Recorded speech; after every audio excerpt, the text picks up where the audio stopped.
సరే నల్లమోతుల భాస్కర్ రావు గారు ఏమీ చేయలేదు, ఏదో రోడ్డు ప్రారంభించినా అది పూర్తి కాలేదు, 4 డబుల్ బెడ్రూమ్ ఇల్లులు కట్టిస్తున్నాడు ఆయన, అది కూడా పూర్తి కాలేదు. ఓకే, మీకున్న విజన్ ఏంటి అసలు మిర్యాలగూడ మీద? మీకు అక్కడే పుట్టారు, అక్కడే చదువుకున్నారు, అక్కడే యూఎస్కి వెళ్ళినా కూడా మిర్యాలగూడకు ఎంతో చేస్తున్నారు కదా.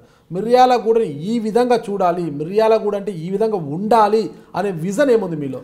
ముఖ్యంగానండి, ఇప్పుడు టైలెండ్ భూములకు ఎక్కడైతే సర్వే నెంబరు వాటి హైట్ ఎంత అనేది క్యాలిక్యులేట్ చేసి ప్రతి సర్వే నెంబర్కి మనం నీళ్ళు ఎట్లా తీసుకురావాలన్న ఆలోచనతో నేను మెయిన్ అది ప్రతి సర్వే నెంబర్కి సాగునీరు మనం ఎట్లా తీసుకురాగలుగుతాం అన్న ఆలోచనతో నేను ఫస్ట్ ప్రయారిటీ అది ఉంటుంది. మిర్యాలగూడ నియోజకవర్గం ఒకటి, మిర్యాలగూడ జిల్లా ఒకటి ఒక ప్రయారిటీ. అట్లనే మా ప్రాంతంలో గిరిజనులు ఎక్కువనండి. తెలంగాణ వచ్చిన తర్వాత గిరిజనుల శాతం పెరిగింది. వారు చాలా నష్టపోతున్నారు. బంజారాలు ముఖ్యంగా, అంటే గిరిజనులు అందరూ నష్టపోతున్నారు. వారికి 8.5% రిజర్వేషను, నేను శక్తివంతునైతే గిరిజనులకి 8.5% రిజర్వేషన్ తీసుకొని వస్తాను.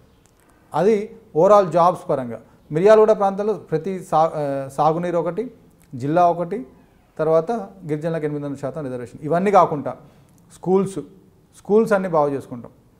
హాస్పిటల్ బాగోలేవు, స్కూల్స్ లేవండి. మేము మొన్న ఒక స్కూల్కి పోతే ఒక కిటికీ బదులు అక్కడ ఇటుకలు ఉన్నాయి. కిటికీ లేకుండా ఇటుకలతో అవతల నీళ్ళు ఇట్లా రాకుండా ఇటుకలు పెట్టిండ్రు. స్కూల్లో బిల్డింగ్ కడితే ఫ్యాన్కి కొండెం లేదండి. అంటే కొండెం ఫ్యాన్లు పెడతారేమో కదా వెరైటీగా. కొండెం ఫ్యాన్లే పైకి ఇది సీలింగ్ ఫ్యాన్లే ఏసీలో టేబుల్ ఫ్యాన్లు పెట్టాలని కేసీఆర్ గారు కొన్నిళ్ళు పెట్టించలేదేమో, పిల్లలకి ఏసీలు పెట్టించాలనుకున్నారేమో కదా, మీరు ఆ విధంగా ఎందుకు చూడడం లేదు? అది టేబుల్ ఫ్యాన్లు లేవండి, ఏసీలు ఆలోచన కూడా నాకు తెలిసి ఉంటుందని నేను అనుకోను. అంటే అంత దయనీయ పరిస్థితిలో స్కూల్స్ ఉన్నాయి. ముఖ్యంగా నా ప్రయారిటీ స్కూల్స్, పిల్లలు, వాళ్ళకి ఉపాధి ఎట్లా, హాస్పిటల్స్, చిన్న రోగాలకు ఎవరు చనిపోకూడదు.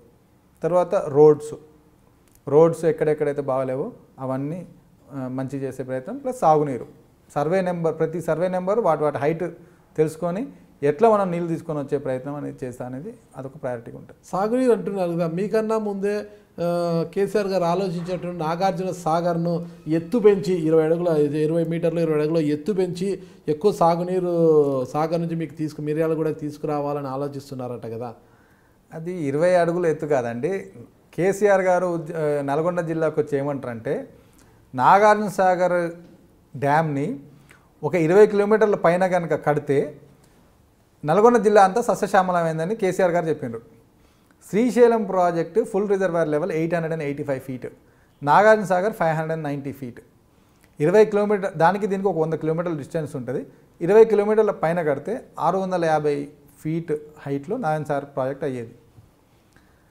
దేవరకొండ హైట్ 931, 650 అయినా కానీ నీళ్ళు రాకపోతుండే.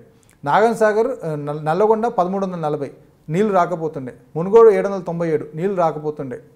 సో మిర్యాలగూడ 344 హైట్లో ఉన్నది. సో నీళ్ళు వచ్చినాయి. ఖమ్మం అయితేంది, కోదాడ అయితేంది, ఇప్పుడు ప్రస్తుతం ఉన్న నాగార్జున సాగర్ కన్నా తక్కువ ఉన్నాయి కాబట్టి నీళ్ళు వచ్చినాయి. 20 కిలోమీటర్ల పైన కట్టినా అని సాగు పెరిగే పరిస్థితులు లేవు. ఈరోజు కట్టిన ప్రాజెక్ట్, ఈరోజు కనుక నాగార్జున సాగర్ ప్రాజెక్ట్ కట్టినా కానీ ఈరోజు కట్టిన ప్రాంతంలోనే నాగార్జున సాగర్ కట్టేవాళ్ళు. 20 కిలోమీటర్ల పైన కడితే ఈరోజు డ్యామ్ లెంత్ 1.6 కిలోమీటర్లు ఉంటే 20 కిలోమీటర్ల పైన అయితే 5-6 కిలోమీటర్ల లెంత్లో డ్యామ్ కట్టాల్సి వచ్చేది. సో అది పరిస్థితి సాధ్యం కాదు. కేసీఆర్ ఏంటంటే ఆ 20 కిలోమీటర్ల పైన కడితే నల్గొండ జిల్లా అంతా సస్యశ్యామలం అవుతుంది అని ఒక ప్రజలను ఒక పిచ్చోళ్ళని చేస్తూ ఆయన ఓట్ల కోసం అంటున్న మాటలు అవి. 20 అడుగులు ఎత్తు పెంచలేమంటారా? పెంచలేమండి. నాగార్జున సాగర్ హైట్ ఇప్పుడున్న దాన్ని అది అంతే ఉంటుంది. 20 అడుగుల హైట్ పెంచలేము. మరి కేసీఆర్ గారు అంత అనాలోచితంగా ఎలా చెప్పింటారంటారు? కేసీఆర్ ఏంది అని అంటే ఏం చేసినా కానీ ఎవరు రీసెర్చ్ చేయరు. ఏమనంటే కేఎల్ రావుని ఇది ఆంధ్రారావు ఆయన అట్లా చేసిండు అని అంటారు. కేఎల్ రావు గారు నాగార్జున సాగర్ ప్రాజెక్ట్ కట్టినప్పుడు ఆయన ఎలక్ట్రిసిటీ డిపార్ట్మెంట్లో పనిచేస్తుండే కేఎల్ రావు గారు. కానీ ప్రజలకు తెలియదు తెలంగాణ సెంటిమెంట్ మీద జనాలను ఎట్లా రెచ్చగొట్టి ఓట్లు ఎట్లా తెచ్చుకోవాలనేది కేసీఆర్ పని. మేము వెళ్ళి రీసెర్చ్ చేస్తే నాగార్జున సాగర్ ప్రాజెక్ట్ మీద మొన్న రీసెర్చ్ చేసి అసలు కేఎల్ రావు గారు అప్పుడు ఎప్పుడున్నా చూస్తే ఏ డిపార్ట్మెంట్లో పనిచేస్తున్నారని తెలిస్తే నేను ఎలక్ట్రిసిటీ డిపార్ట్మెంట్లో పనిచేస్తుండే కేఎల్ రావు గారు. సో ఇది అంటే వాళ్ళు చాలామంది దేశం దృష్టిలో ఆలోచించి ప్రాజెక్టులు నిర్మిస్తారు. కానీ కేఎల్ రావు వాళ్ళందరూ చనిపోయినారు పెద్దోళ్ళు. కేసీఆర్ వచ్చేసి ఇట్లాంటి మాటలు మాట్లాడి జనాలను రెచ్చగొట్టి ఓట్లు తెచ్చుకునే ప్రయత్నము గతంలో చేసిండ్రు, చేద్దామని చూస్తున్నారు. దాన్ని తప్పకుండా తిప్పికొడతాం మేము. మీరందరూ కూడా ఐ డ్రీమ్ ఛానల్ని సబ్స్క్రైబ్ చేయాలని కోరుకుంటున్నాను. I'm Sucharita, home minister of Andhra Pradesh. For more videos subscribe I dreams. మీ Chirla Jaggireddy, MLA Kothapeta. For more videos please subscribe I dream. For more videos, please subscribe I Dream. నేను మీ Jakkampudi Raja. For more videos please subscribe I dreams. I'm Revati Chaudhary. For more videos, please subscribe I Dream. For more videos, please subscribe to iDream. For more videos, please subscribe iDream. I am Vasireddy Padma, Chairperson of State Women Commission. For more videos, please subscribe iDream.